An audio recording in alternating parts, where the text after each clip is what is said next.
So this is being called a rare alliance of both Republicans and Democrats to stop the rising number of homeless encampments. At least 20 state attorneys general, along with leaders from cities all around America, are now urging the Supreme Court to overturn a ruling limiting their ability to clear homeless encampments.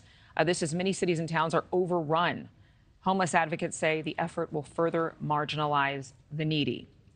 Let's bring in Donald H. Whitehead Jr., Executive Director for the National Coalition for the Homeless, and Bob Woodson, President of the Woodson Center. I've talked to you both here on Morning in America before. I cannot tell you how excited I am to have this conversation with the two of you.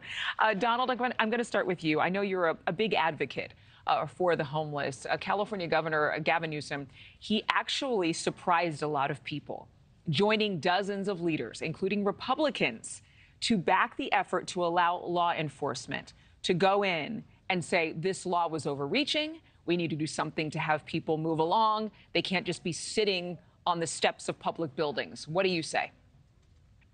I'm very surprised and disappointed.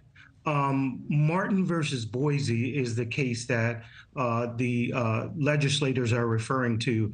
And basically what it says is that you can't remove people from encampments unless you have resources for them when you remove them. So the criminalization of homelessness does not solve homelessness.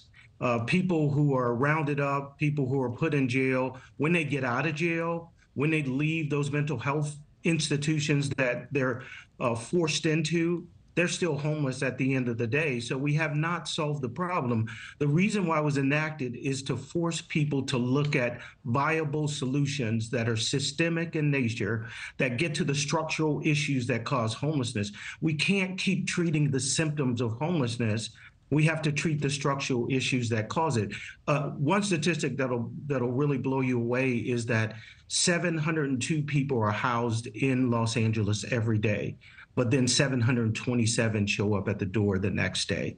So we have to solve, we have to do preventative measures to solve the systemic issues that cause homelessness. You know, Bob, in Sacramento, California, the DA is suing his own city because the mayor and other local law enforcement has had their hands tied, essentially, because of this law and others.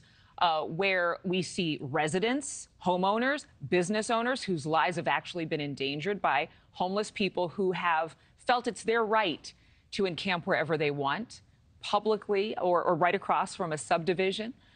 Do you believe that homelessness in America has changed and therefore we need to look at changing the laws? What do you say, Bob?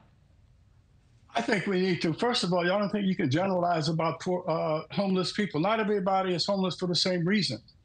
And a lot of people are homeless because they are psychological. Back in 1963, the Mental Health and Mental Retardation Act emptied out institutions and allowed people, and those resources supposed to follow people in the streets. They didn't.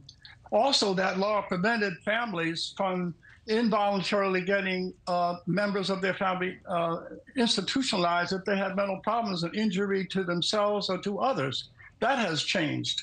And so, but we also are patronizing. We don't treat homeless people as they have any agency. The assumption is we're injuring them with the helping hand. All we do is pour resources, give them free needles, places to shoot up, very permissive. But the most effective programs against homelessness are like STEP Denver, where there are high expectations and where every rights that they have is associated with a responsibility, rather than just dumping them and giving them anything and without any expectation that they should be agents of their own uplift. We don't treat them as like that. We don't treat them as though they are law-abiding citizens and that we all have to follow certain rules in society. Donald, exactly. I think there are a lot of people who believe that's true. In fact, I've spoken to local law enforcement, and they say we've got to enforce law in these encampments. There are sexual abuse cases that are going unlooked at, not being looked at, because homeless can do whatever they want in their counties and cities.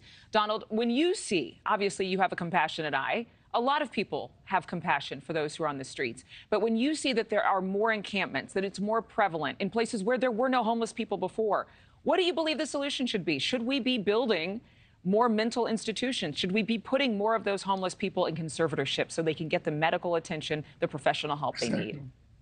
Well, I think so. I'll disagree with many of the points. One point I won't disagree with is deinstitutionalization has had a dramatic impact on homelessness.